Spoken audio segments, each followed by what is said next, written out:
Welcome to Whores Talk Horror. We're not really whores. We just like wordplay.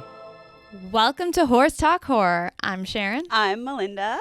And today we are going to do a Christmas horror movie episode. Very special episode for Christmas. Because it is the season for slasher flicks Hell and yeah. killer Santas and killer elves and stuff like that. And also, yes? I was just going to say no offense to anybody out there who likes Christmas. Sharon and I, it's all right, but it's not our favorite holiday, clearly. No. And I tend to get depressed around Christmas. In fact, right now, as we're recording this, that is the case. So we thought it would be funny and fun to watch horror Christmas movies as opposed to It's a Wonderful Life 1,000 times. Ugh, I hate that movie. But yeah, so... But no offense to anybody who does it or likes it. It's great. Yeah, like it's fine. We won't judge you. But yeah, we get through this season by watching horror movies, just like we do most of the other rest of the year. I guess this intro is sort of unnecessary because we watch, but whatever. That's why we're talking about the Christmas name movies. of our podcast is called Whores Talk Horror.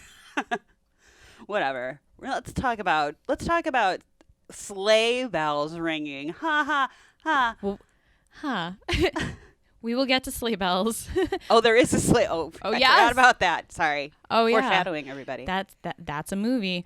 Sharon's like, trust me. I don't know. I don't know if you want to watch that movie, but it's a movie.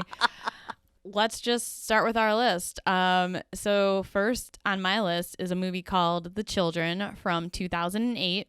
It's about a married couple and their teenage daughter and their two young kids who go to spend Christmas with the woman's sister, Chloe, and her husband, Robbie, and their two young children at their isolated country home in England. Ooh. One by one, the children all start to become sick with some sort of unknown illness that makes them throw up stuff that looks just like garmonbozia, which for those of you who don't watch Twin Peaks, garmonbozia is basically cream corn looking stuff that people vomit. We'll go with that for right now instead of trying to actually explain. Yeah, we can do a whole episode just about garmonbozia, but we're not going to do that. But yeah, I'm wondering if the makers of this movie were Twin Peaks fans and decided to make this vomit look like garmonbozia on purpose. But anyways, I think you should do an episode where you just talk about garmonbozia. That would be an amazing episode. There'll be like 2 people listening to that episode.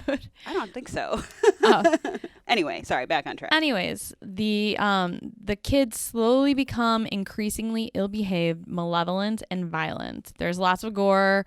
The kids are really cute, and especially with their British accents. I love kids with accents. I think they're adorable, and they all have like these huge, big eyes, and they just look really creepy, and they commit horrible murderous acts, and it's a creepy and disturbing movie, and I liked it, and I would recommend it. Did you say spoiler alert at the beginning of this? Going on from this point, we will let you know if there are going to be spoilers. Otherwise, we're just going to be giving descriptions and whether we'd recommend it or not. So, Mindy, what's the first Christmas horror movie that you'd like to talk about? I would like to talk about Dead End, which is, Sharon, you had the date on here. 2003. Thank you. And Ray Wise and Lynn Shay are in it. I think that's really all you need to know. And if you don't know who those actors are, look them up because they're big horror movie actors. But Ray Wise, of course, of Twin Peaks fame, amongst many others. And Lynn Shay is like a queen of horror movies. She's been in tons of stuff. But Dead End is a family road trip movie. A family on Christmas Eve is heading out for a Christmas party. And things turn a little weird when Dad takes a shortcut, and that's in quotes, air quotes, on a side road that seems never ending. Quite literally, Christmas Eve night turns into a journey into hell as death follows the family close behind at every turn, and they struggle to find a way off the road and end up at a dead end. And that's not even really a spoiler. Again, that's kind of an IMDb-esque description because there's a lot more that happens that I didn't say, so calm down, everybody. I will say that there is a little twisty ending that I was a little pissed that I didn't see coming, but the movie overall was super creepy, more psychological in a sense, creepy, I thought. I enjoyed it. I enjoyed every second of it. And this is a small spoiler alert, is I will say that Lin Shaye and Ray Wise specifically sing Christmas carols. So if that's not enough to get you to want to watch this, I really don't know how else I can sell this movie. But Sharon, you've seen this too. Yeah, I watched it last year during Christmas season, and then I rewatched it this year because I really liked it, and I love Ray Wise and Lin Shaye. Yeah. Also, if you don't know Lin Shaye from her horror movies, she is the gross landlady from Kingpin. Yes, thank you. I forgot about that completely. And she's also Cameron Diaz's friend in Something About Mary, so she's just fucking great, and I love this movie. And it's not like a completely original plot, but they kind of take like a new spin on this, this theme that's been done before, and I just think it's there's some really funny scenes. Oh my god, in it. I love it. I know, and I didn't really want to talk about that too much but yeah, I was laughing and creeped out, and like I liked it. I really liked it a lot. All right, so the next movie on my list is called Whoever Slew Auntie, which is a more of a classic film. It's from 1971, and it's a retelling of the old tale of Hansel and Gretel, but set in 1920s England. So I think this is straight from IMDb, the description. To the children and staff at the orphanage, Auntie Rue is a kindly American widow who gives them a lavish Christmas party each year in her mansion, Forest Grange.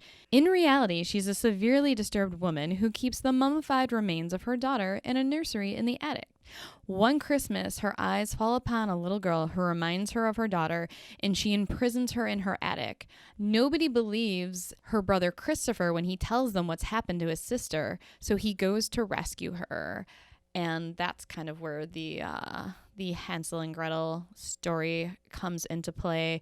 I wouldn't really say that this is a horror film, but it was on a list of movies for like Christmas horror movies that I found, and I've never seen it. And it stars Shelley Winters. I like Shelley Winters. Yeah. And she's really good in this movie. And it's definitely creepy. It's not scary at all. It was just, I don't know, it was good. It's actually a movie that you can watch with your family. It would be appropriate. Well, no, I mean, it's a movie you could watch with your children because it's not gory. It's not violent.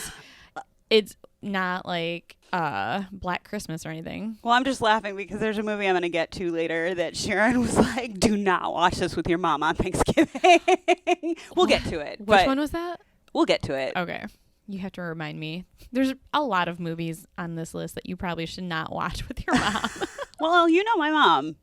She's seen Black Christmas. That is true. Oh, I think you're talking about... Don't say it. We'll get to it. Wait for I'm it. pretty much done talking about Whoever Slew Auntie Rue. I recommend it. Okay. And yeah, I think this one you can watch with your family because I know there's people who listen who have young kids and they also really like horror movies. That's a good point. So this is a movie that you could all enjoy. Okay, well, I'm going to piggyback on that right quick. This isn't the next movie I'm going to talk about, but I'm just going to say, as a friendly reminder, that the movie Gremlins is a Christmas movie, technically. And I saw that when I was like 7, so... Yeah, that would be another good that movie. might be something you could watch with your kids, too. But since we already said the name of it, I'm just going to... Sharon and I are going to piggyback on this one. We've talked about this a lot, this movie. It's hands down probably my favorite Christmas movie or horror movie in general, but let's get it over with. Black Christmas from 1974 with Olivia Hussey, and yeah, it's my favorite. The basic plot, we all know what it is. So we're not going to go into the story details much, but Sharon and I pulled together some fun fun facts about the movie from IMDb and such that we thought we'd go over. Yeah. And this is where spoilers, if you have not seen this movie, this is where some of the spoilers will come into play. Yeah, pause the podcast right now, watch this movie, and then play the podcast and listen to the spoilers that we're about to tell you. So, anyway, would you like to go first? Yeah. So, the first little bit of trivia, and like Mindy said, all of this comes from IMDb. Legend has it that this was Elvis Presley's favorite horror movie, and his tradition was to watch it every Christmas, which I think is fucking awesome if this is true. Further, that his family kept the tradition alive and watch it in his memory. If true, Elvis would have celebrated this tradition a maximum of only 3 times before his untimely death in August of 1977, less than 3 years after the film's initial release. Actually, to piggyback on that, Can we stop saying piggyback so much? Yeah, I will. I'm sorry. I don't know why I'm kidding. Big on that today. How about horsey back? Horsey back. To horsey back on that. Actually, this I think was on IMDb or somewhere. I saw it. It's, Olivia Hussey met Steve Martin, and Steve Martin, Olivia Hussey being Jess, the lead of the film, who was also Juliet in Franco Zeffirelli's Romeo and Juliet, for those of you who don't know that, which you should also watch, but it's not scary. But she met Steve Martin, and he stopped her and said, "Oh my God, you are in my favorite movie of all time. I've seen it like 50,000 times." And she thought he was talking about Romeo and Juliet, and he was talking about Black Christmas, which I think is rad. That's awesome. My turn? I got distracted thinking about Steve Martin laughing. Yeah. It's all right. Or if you want to go. No. You can read the next bit of trivia. This is really cool. This is something Sharon pulled up. Reportedly, writer Roy Moore took inspiration for the story from an actual series of murders that took place in Montreal, Quebec, where I was just at, and I had no idea, that happened around Christmas season, along with the urban legend of the babysitter and the man upstairs. The murders from Canada were most likely based on Canadian serial killer Wayne Bowden, who killed 3 women in Montreal between October 1969 and January 1970. His 4th victim was murdered in Calgary, Alberta, in May of 1971, and Bowden was known as the vampire rapist. So I actually do not know much about, I don't know anything about this serial killer. Yeah, me neither. And we started doing research on an upcoming episode for Daniel Gonzalez, who is the Nightmare on Elm Street killer. Maybe we should do a whole episode and combine serial killers who are either inspired by horror movies to kill, and also maybe killers who have inspired horror movies. So I think that sounds fabulous. Yeah, we should maybe combine these 2 into one episode. Inspiration as we're recording. We're geniuses. We are. What's the next piece of trivia, Sharon? All right. So regarded among horror fans as the first film to come up with a popular convention of a killer calling from inside the house, which I actually thought this was the first movie to do that. Yep. However, it was preceded a year earlier by The Severed Arm from 1973, which I have not seen. So put it on the list, in which a radio announcer is repeatedly called by the killer, who the operator soon discovers is inside the studio on another phone.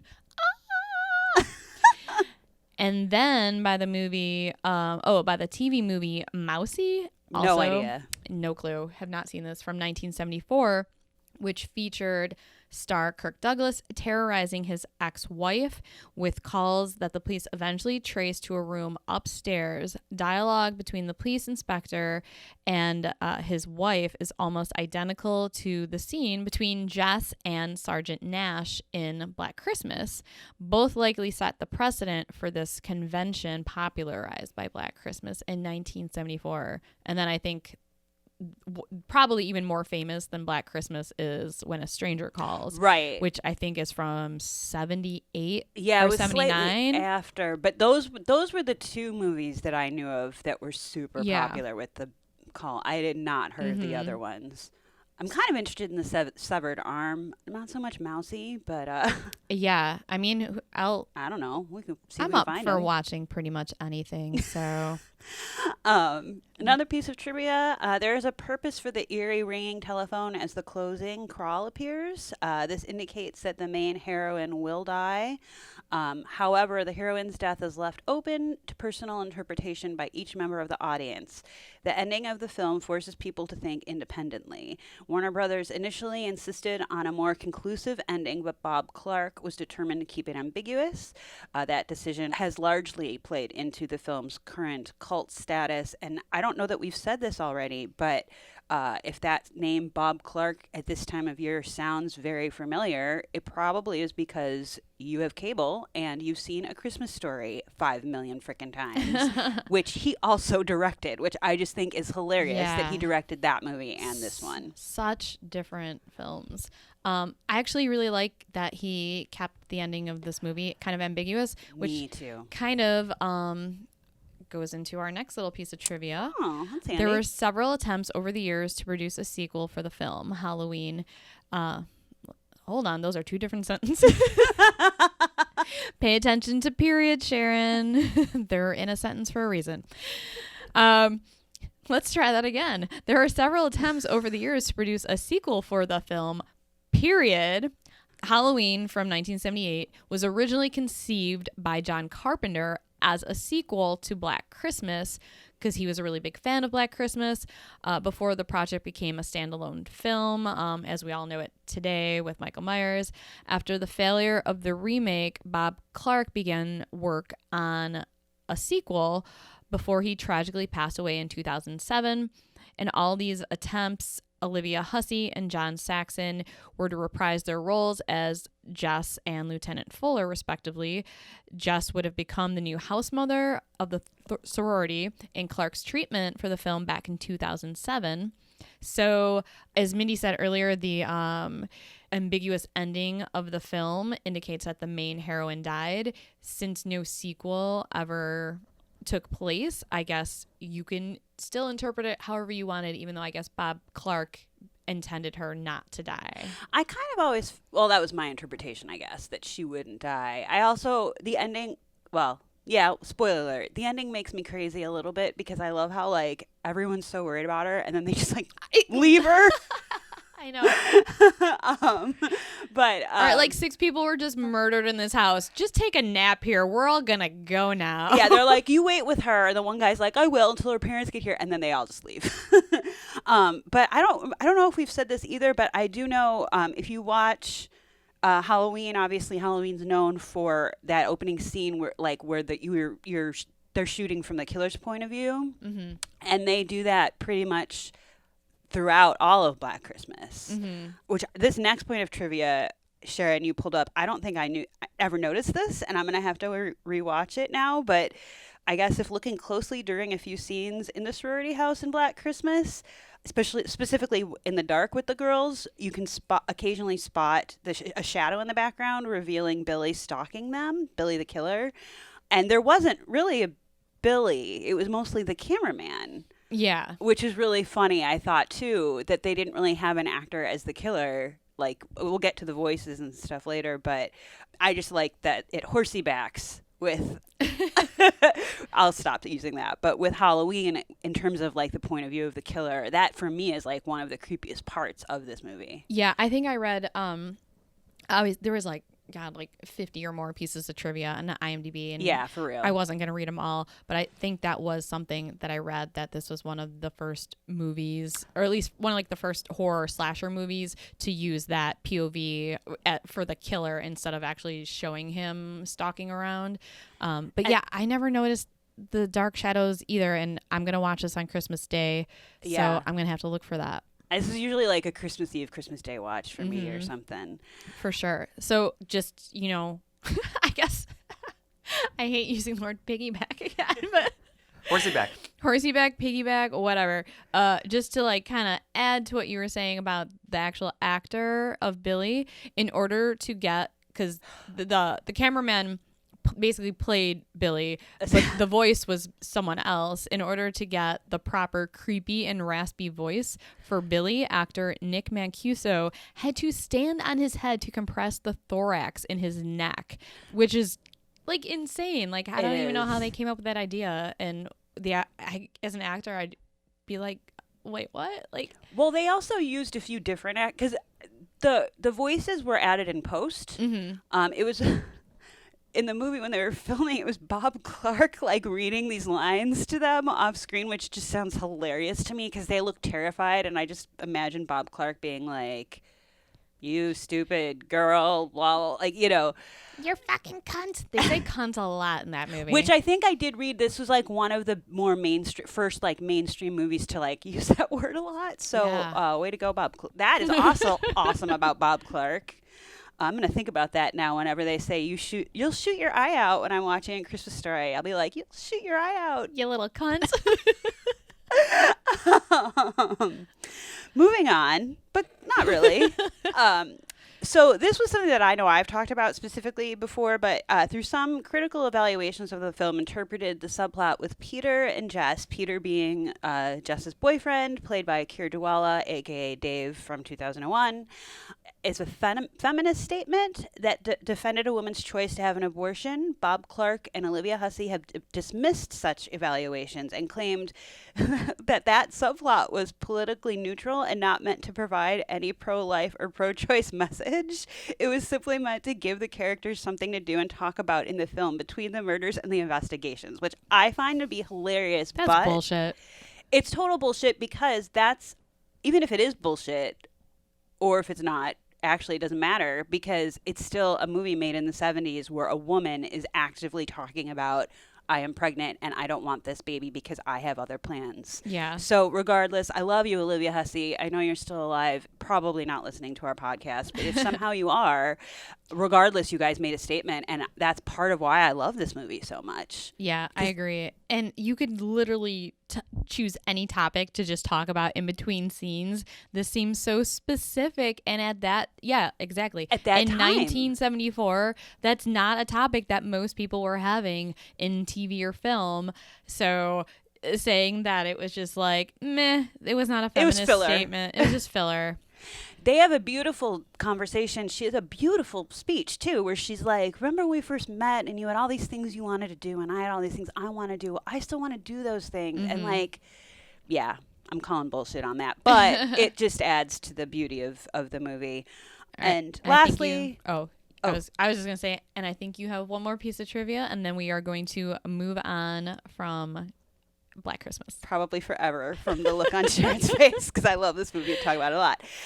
We mentioned earlier Olivia Hussey. She's the original Juliet, in my opinion. I love her to death. And for those of you who have seen that original Romeo and Juliet film, if you notice, spoiler alert, at the end of the movie, when Peter is chasing Jess and he tracks her down in the basement and she smacks him and the police find them both, they are positioned in like a pietà type, I guess, positioning, but it is actually the positioning of Romeo and Juliet, Leonard Whiting and Olivia Hussey in the Franco Zeffirelli version, and they did that on purpose as a joke. Yeah, they thought it was funny. Anyway, let's get back to Christmas. Anyway, yes, watch Black Christmas, 1974. Skip the sequels or the remakes. Sharon, let's talk about something other than Black Christmas. Let's. All right, so now the rest of these are gonna be kind of quick, because a lot of these movies suck. So I watched Sleigh Bells. It's from 2018. On Christmas Eve, 3 cosplaying women who host a YouTube show, or like a YouTube type show. They break into an abandoned amusement park where Santa Claus secretly lives, played by Barry Bostwick, who most of us know as Brad from Rocky Horror. The girls must team up with Santa Claus himself to battle Krampus and save the world. It's actually not as horrible as I thought it would be. It's pretty ridiculous. It does not take itself seriously, and it's kind of fun. It's not scary. I probably would not recommend it, but I also did not hate it. I'm going to really quickly get this out of the way. I watched this movie, I Trapped the Devil. I think it's on Amazon Prime for those of you looking to stream. It's fairly recent. I kind of am still not really sure what happened in it, to be perfectly honest. Basically, the basic plot is that there's this man and woman, husband and wife, show up at the brother's house at Christmas time. Surprise, happy holidays. And he's like, great, you can't stay, get out. And he claims he has trapped the devil himself in his basement. And it's one of those movies that if you don't like a movie that doesn't have a clear-cut ending, you won't like this. The color palette's pretty cool. I will say it's kind of trippy, but it's very psychological. Is he crazy? Is he not? There is something in the basement. Is it a person? Maybe it's not. Maybe it's a killer. Is he good? Is he bad? It's one of those movies, and you don't really get an answer. But it's set during Christmas, and that's really the only thing that makes it Christmassy. There's really nothing about, like, Santa or no baby Jesus or anything like that. I thought it was interesting. I actually want to watch it again because I think it's one of those movies that at the end I was like, wait, what just happened? And so I think I need to watch it again. But for those of you out there, I know certain people don't like it when things are really super vague. And if you're one of those people, I don't know that I'd recommend this for you. But it was interesting, and I'd give it a go. It wasn't super long either, so. So the next movie I'm going to be talking about has multiple names. It's originally, so I guess it's original Italian name, which I'm just going to try and pronounce it. I don't speak Italian, so I'm probably going to mispronounce it. That's not how it's pronounced. Anyways, that's the German name for it. Yeah. It is L'ultimo treno della notte, aka Last Stop on the Night Train, or Night Train Murders, which I think Night Train Murders is the name that I used to find it. And I think we watched this one on YouTube, and it was not a very good copy of it, but whatever. It's from 1975. It's about a pair of psychotic hoodlums and an equally demented nymphomaniac woman who terrorized two young girls on a train trip from Germany to Italy. So basically, this is Last House on the Left on a train. Okay. And I mean, I liked it. It's very disturbing. But movies like that don't really, they bother me. I'd be lying if I say they don't bother me, but not to the point where I can't watch them. They're very, very disturbing. But also a part of me likes to see it because it's so real. And I just think, watching stuff like that just makes me more aware of my surroundings and be on like high alert for demented nymphomaniacs and psychotic hoodlums. Right. But yeah, so why is this a Christmas movie? Oh, that's a good point. Is that what you're all wondering? Well, it takes place on Christmas Eve. I love it. Oh my God, that's so funny. Or Christmas Day. I don't remember. It takes place on Christmas. It's around the holiday season. No rest for nymphos. So, yeah, I actually really liked the ending of this movie as well. But if rape movies bother you and you're not a fan of I Spit on Your Grave or Last House on the Left, do not watch this. If that stuff doesn't bother you, then check it out. Awesome. All right. If you listen to this podcast before, which hopefully that's why you're here, you'll recognize this title. I finally watched All Through the House, which is my and Sharon's now go-to answer for any trivia question ever. All Through the House. That we don't know the answer to. Yes. So if you want to know what this reference is about, go back and listen to our horror movie trivia episode, or we'll listen to that one first, and then we also reference All Through the House again in our serial killer trivia episode. But yeah, it was originally the horror movie trivia. You're right. It's a running joke. But I finally watched it. Well, and the movie's kind of hilarious. Oh, the movie's great. This is the basics.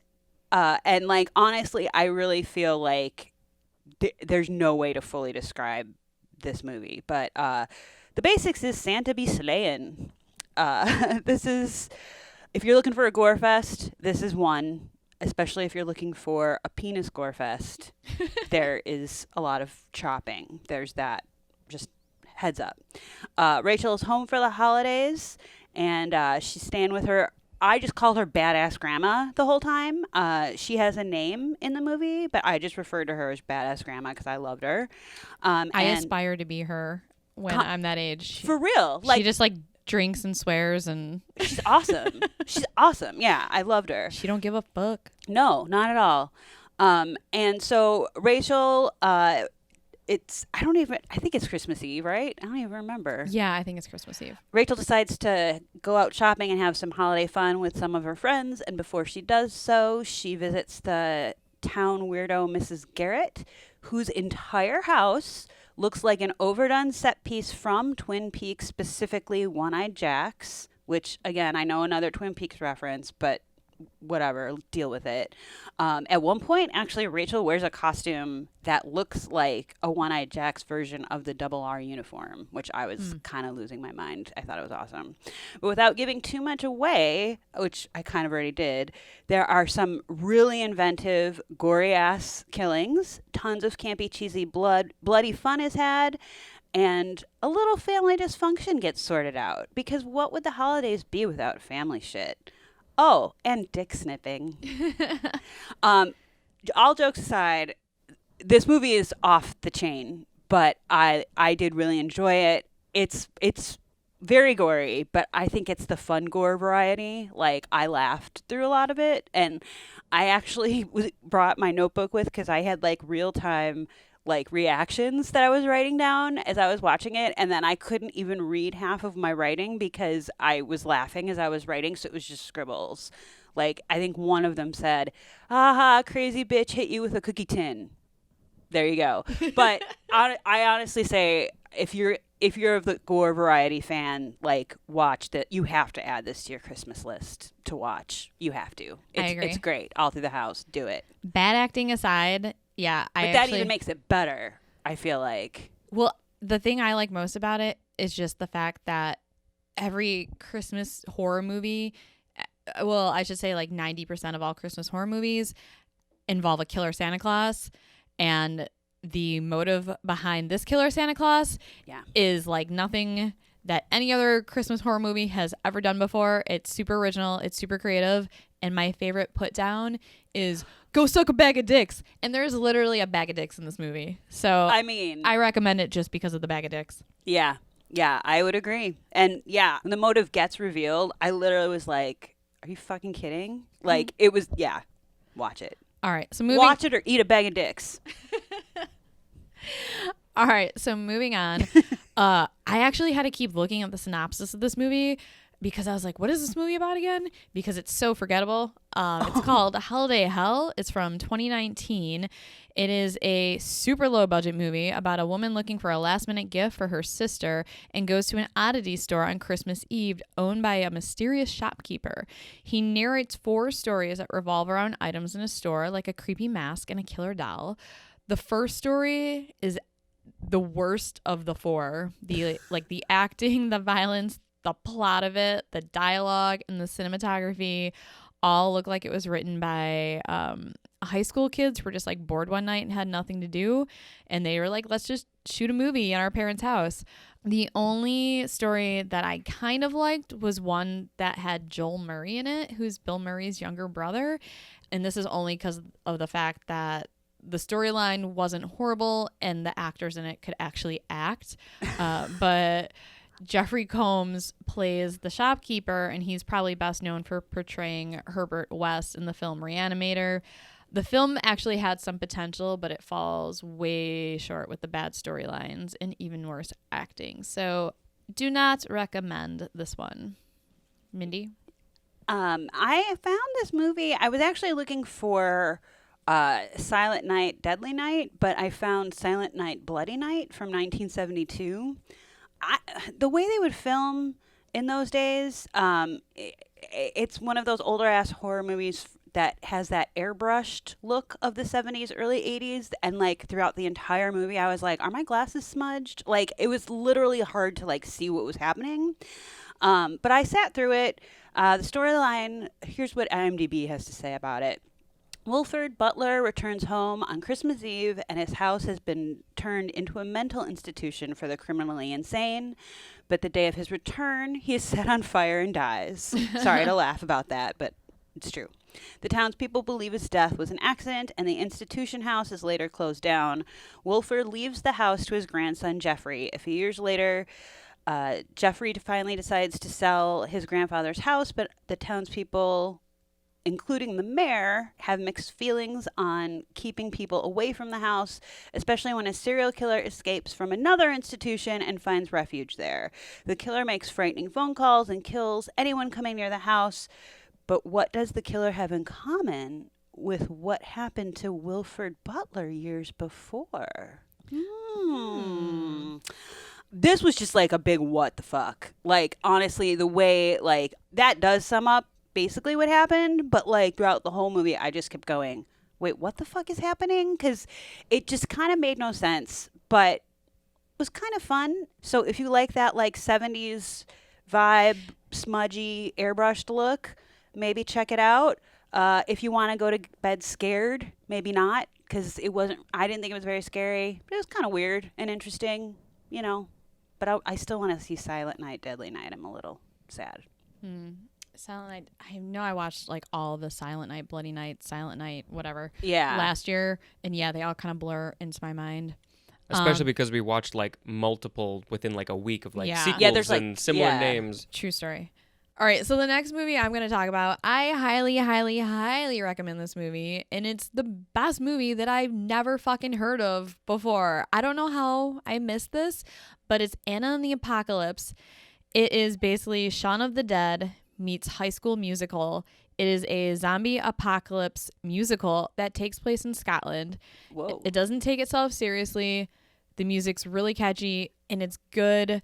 Like the songs are like they were stuck in my head the rest of the day. It's funny. It's gory. It also has heart. I just thought it was such a fun movie and it was just over the top, ridiculous. And none of the actors in it are anyone that I've ever heard of before. They're all kind of unknowns. But their singing, acting were great. I mean, their voices were amazing. They're all super talented. I don't want to say much more about it, but just fucking watch it. Even if you don't like musicals, because it literally just, it makes fun of itself, kind of. It does not, it kind of makes fun of the whole like musical genre. And it's just, it does it in such a unique way, setting it into a zombie apocalypse during Christmas time. I want to see this now. Oh, do you need to watch this tonight? There's part of me that wishes I didn't know that it was a zombie/musical movie. So I would have enjoyed it even more if I hadn't known that. It would have been even more incredible, but it's still pretty mind-blowing and fun and ridiculous and great. Awesome. Yeah, I basically went to Spencer and was like, do you want to watch a Christmas zombie apocalypse musical that takes place in Scotland? And he just looked at me like I was nuts. In my mind, I'm like, this is going to be a terrible, low-budget movie. So I had really low expectations, but it was worth it. Or you were like, wait, when did He's you like, get... yeah, I do. Or you were like, when did you get high? Wow. I was into it. I was into it. All right. I saved my favorites aside from Black Christmas for last. I watched Christmas Evil, which I know that Sharon has seen as well, which I've also named AKA I Saw Mama Fucking Santa Claus, like the song. Literally like the song. Yeah, okay, fine. That's not, to the song. That should be a song. We should write that song. Let's rewrite it. Rewrite the Let's original. do Change it from kissing to fucking. We're going to sing it on next episode. John Waters has said that this is his favorite Thanksgiving/Christmas horror movie. And aside from Black Christmas, I have to agree with him. I fucking loved this movie. And Sharon has been telling me to watch this for like over a year. So I'm sure she's probably just very happy and self-satisfied right now that I finally watched it and loved it. I really don't want to say too much about this because I didn't really go in knowing a whole lot, and I felt much like you were talking about with the musical, like that was better. But basically, Harry learns as a young boy in a rather awkward fashion that Santa isn't real, or at least the Santa that came to their house that year, which was his dad dressed up, who probably should have taken off his Santa suit before going down on his mom, because basically that's how it starts off. That's not really a spoiler. It's called role play. Get over it, kid. So thus, Harry begins a lifelong transition to become a real Santa, judging not just children, but society, morality, and living in the most detailed Christmas home ever. And like, seriously, I was going to say props to the set dressers and prop masters, but that's sort of a lot of props, but well done, because yes, some people get chopped up along the way in this movie, but not for the reasons you might think. It's weird. It's a little campy. It's super fun. It's actually really engrossing. I actually felt for Harry and his motivations. I was like into it. Like I was behind him. I empathized with him. But for me, there's so much detail. Like when I say that he lives in a Christmas like apartment, there are so many tiny little details that you just see. Like there's a moment where he's like shaving his beard and the camera angle changes, and I don't want to say what, so you'll see it, and it's nothing like crazy or whatever, but it's just another little Christmas detail in his bathroom. Every little bit of it was so great, but his reasoning is really more about wanting to like be good and bring good into the world and by killing and fuck those people that suck and are mean and rude. And yeah, he slays a few people in front of a church at one point, but they deserved it. They had it coming. And so why I thought it was effective is that I empathized with him, and that's what makes the ending of the movie rad as shit. Because, and I won't say what happens at the end, but I will just say that I read that the director said that the ending shot was intended to actually be what it is. So if that strikes your fancy or you're curious, or if it doesn't, just shut up and watch this movie. It's so good. Christmas Evil, great campy gore, an actual good movie you can get into. Do it. Love it. Join me and John Waters on the Christmas Evil train. All right. Well, I'm glad you liked it, Mindy, and I actually have to rewatch it because I don't remember all those little details that you mentioned. I will watch it with you. I want to watch it like 20 No, you times. talk too much, bitch. All right. Anyways. Next. I'll be like, look at that. Look at that. You'll be like, shut up. I'm going to put I'll watch it with you if I can put tape over your mouth. And I'll be like, and I was pointing, which no one can see on a podcast. So the next movie I'm going to talk about, I also fucking loved and just discovered this fucking amazing movie. And it also has a variety of names. It is called Game Over, which is how I found it. And I'm really pissed because I had to watch it on YouTube, and it was like a shitty VHS dubbing of this movie. And I realized that maybe like 2 days after I watched it, it was available on Shudder, all remastered under the title Deadly Games. So I'm definitely going to rewatch this on Christmas because I want to see it in good quality. I loved it, even though it was a very shitty quality version of the film that I watched. But it is also known as, I don't know if you're supposed to say 3615 Code Père Noël or 36.15 Code Père Noël, but it's a French film. It's a French Christmas horror movie, and it's loosely translated to mean dial code Santa Claus. Oh, it's cool. dubbed as the original Home Alone, and the director, René Manzour, once threatened the makers of Home Alone with legal action on the grounds of plagiarism, alleging that they had, quote, remade my movie. All right, so I'm basically going to give the description of the film here. I'm not going to give away any spoilers because I want everyone to go out and watch this movie. It's about a very intelligent and resourceful little boy named Thomas, or probably Thomas in French, who is left alone with his beloved grandfather on Christmas Eve. And they live in this huge mansion along with Thomas's mom.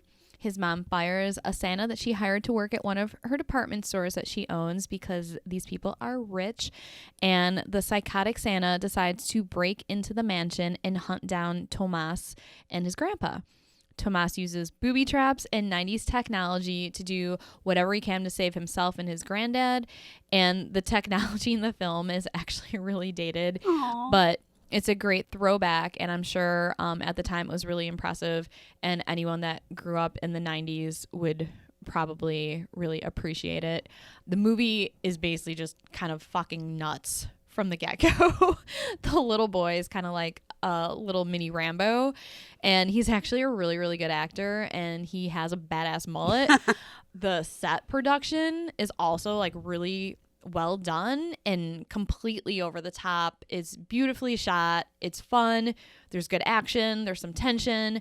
It's creative. It's weird. And there's also some rad industrial synth sounding music for most of the soundtrack of the film. I highly, highly, highly recommend this movie. So just fucking watch it. Mindy? Nice. I had never heard of that, or that there was a possible movie that Home Alone was ripping off. Yeah. The French, they do some good They know movies. what they're doing. They do. Yeah. All right. This is my last movie that I watched. And again, it was one that Sharon recommended. And it turns out that I actually had watched this before, but had fallen asleep because I may or may not have had too many glasses of wine. So when I went to re-rent it from And Amazon, they were... No. And which is sort of recommended for watching this movie, but Amazon, when I went to rent it, they were like, continue playing, and I was like, wait, what? I haven't seen this. If you have not seen Ugly Sweater Party, you should, again, pause this podcast and go watch it. The poster for the movie says campy, bloody, sweatery. I can't even. The basic plot is that these two dudes get a text message from two quote-unquote hot girls saying to meet them in the woods for an ugly sweater party for Christmas. And that's kind of really all I can say in terms of the plot, because I feel like giving anything away, I went into this for better or for worse cold, and it's bad, so bad it's good, so good it's bad. The one thing I would recommend is keeping the captions on when you watch it, because the dialogue is equally hysterical, and there are some gems that you do not want to miss. Say your prayers, buckle up, because it's an eyesore safari. Ugly Sweater Party. It has its own theme song. It has its own music. It has its own soundtrack. It's funny. It's weird. It's gross. It's super indie. There's lots of metal, as in like heavy metal, and Jesus. No, this is a hoot. This movie's probably not for everyone, I would assume. If you like drugs, take some and watch this movie. Or I was actually fairly sober when I watched it, and I still was like, I can't stop watching this movie. But it just gets crazier and crazier and crazier as it goes. And I recommend it. It's a cult. I guess it does have a huge cult following with good reason. Yeah. And like I said, it has a theme song that's going to stick in your head. So buckle up and have fun. I enjoyed it. It was crazy. Yeah, when we watched it, I was fully expecting it to be just one of those terrible indie movies. Yep. And I very much enjoyed it. It does not take itself seriously. Oh my God. Not at all. No. But honestly, it's just do it. All right. So the next movie I'm going to be talking about, I have two more good movies, and then I'm just going to give you a few really shitty movies that I watched so that you can avoid those like the plague. The next movie is Body from 2015. And it is about three friends celebrating Christmas over the holidays. Holly, Callie, and Mel. They're at Mel's house the night before Christmas Eve. And their friend Callie is bored and convinces her friends to go out and have a little fun with her at her uncle's huge-ass mansion that's just kind of like out in the country. And even though the other two girls are stoned, tired, and feel like they just want to go to bed, they decide to go with her. So she takes her friends to this empty mansion. She tells her friends that her family is out of town for the holidays. So they basically drink and dance and have fun and run around the place like it's their own. But when Callie's friends find out the truth about the mansion and a surprise guest shows up, a fun night turns into a living nightmare. I really liked this movie. It's more of a psychological thriller than a horror movie. I actually didn't even read the synopsis before I watched it, so I went into it blind, and it's not what I thought it would be at all. The acting from the 3 main actresses was really solid. I thought they all did a really, really good job.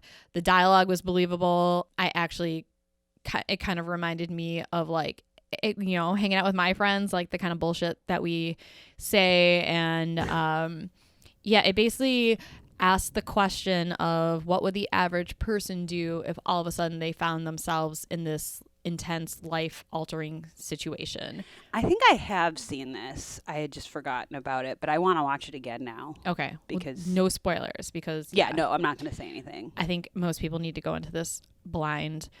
And then the last movie, which I actually had saved in my Amazon watch list for a while, but never watched it because I think I just watched so many bad Santa movies last year that I was like, I can't endure another Santa horror movie. But a couple people on Instagram recommended it, and it's Santa's Sleigh from 2005. I really liked it. It was a lot of fun. There's a lot of great kills, lots of cameo performances from James Caan and Fran Drescher, Chris Kattan. It's kind of a weird cast. And Santa Claus is played by WWE wrestler Bill Goldberg. And he plays the devil's son who lost a wager with an angel and was forced to spend 1,000 years playing a good Santa, giving toys to children. But now that the bet is over, Santa's pissed and wants revenge. So he just starts killing everyone. Doesn't matter if they're naughty or nice. And that's all I'm really going to say about that. But that's also kind of has its own cult following. Cool. And then these are the movies that I'm going to say just fucking skip. I would like you to evaluate them. Call back to All Through the House. How many dicks would you give? How many chopped dicks would you give each of these bad movies? Is more dicks makes it worse? Better. Or Better. Okay. Like on a scale of 1 to 5 dicks. Obviously, the more dicks, the better. In general. In general. That's the rule I live by. That's the dick system. That's what my mom always said. The more dicks, the better. Actually, no, my grandma said that. So Don't Open Till Christmas. Oh, this was also a bad YouTube version that I think someone just like took like an old VHS copy of this movie and stuck it up on YouTube, and it just looks like fucking shit. It's a Christmas slasher movie. Killers running around the streets of London, killing men dressed as Santa. It's your typical 80s slasher flick, and honestly, I don't even remember how it ends, so it didn't really stand out in my mind. So did you say like half a dick? Well, you know what? I actually did write I didn't hate it. So maybe it gets one full dick. Elves. But one limp dick. One. Well, they're all limp because they've been chopped off. True. Good point. Good point. So Elves, and this is the 2019, 18. I don't know. It's a recent movie. Shout out to @ScreamsAndSuds on Instagram, who, when I posted that I watched Elves, they were like, "Oh, I love this movie. It reminds me of the movie Troll, and it's like a Christmas favorite or whatever." I was like, "What? Are you fucking nuts?" Like, this movie is so bad. And then I realized that there's another movie called Elves, and he was actually talking about that movie that takes place in 1989. But this is Elves from 2018 or 2019. I just wrote bad. The story sucks. The acting's even worse. It was boring as fuck. No tension. It was horribly shot. The sets were horrible. Yeah.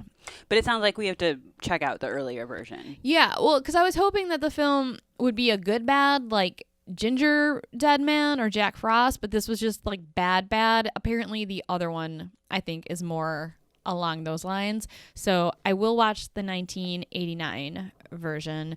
So I actually thought I had 3 more horrible movies, but apparently it was just those 2. So yeah. Those are the movies we recommend and the movies that you should stay the fuck away from. So, with that being said, did you want to add something, Spencer? Yeah, I just had a few footnotey things to say.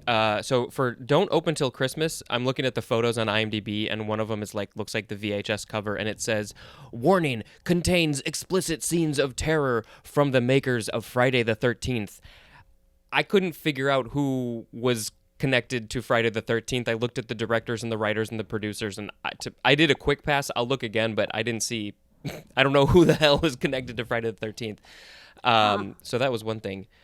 Kirk Douglas, by the way, when he made that movie that you mentioned a while ago, Mousy, he was almost 60 years old in the 70s, and the day that this episode is airing is his 103rd birthday. Shut your face. He is still alive. Wow. Kirk Douglas, way to keep kicking. Well, happy birthday, Kirk Douglas. We hope you don't die before then. 2 days from now.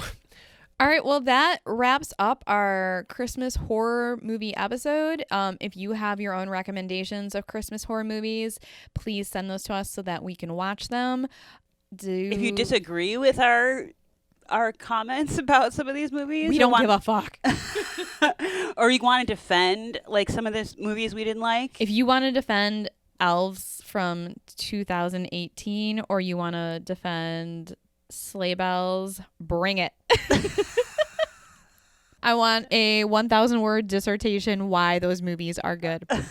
Did you talk about Sleigh Bells? Yes. Yeah. Yeah. Which one was that? It's the one with the 3 chicks running around with Barry Bostwick.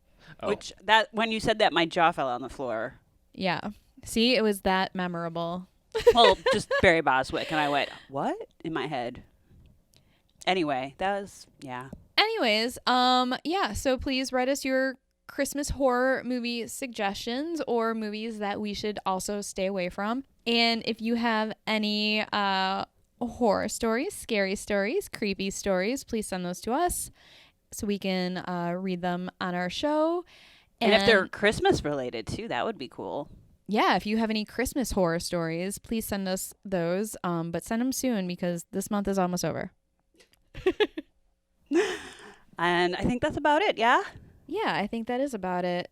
So, as always, thanks for getting creepy with us.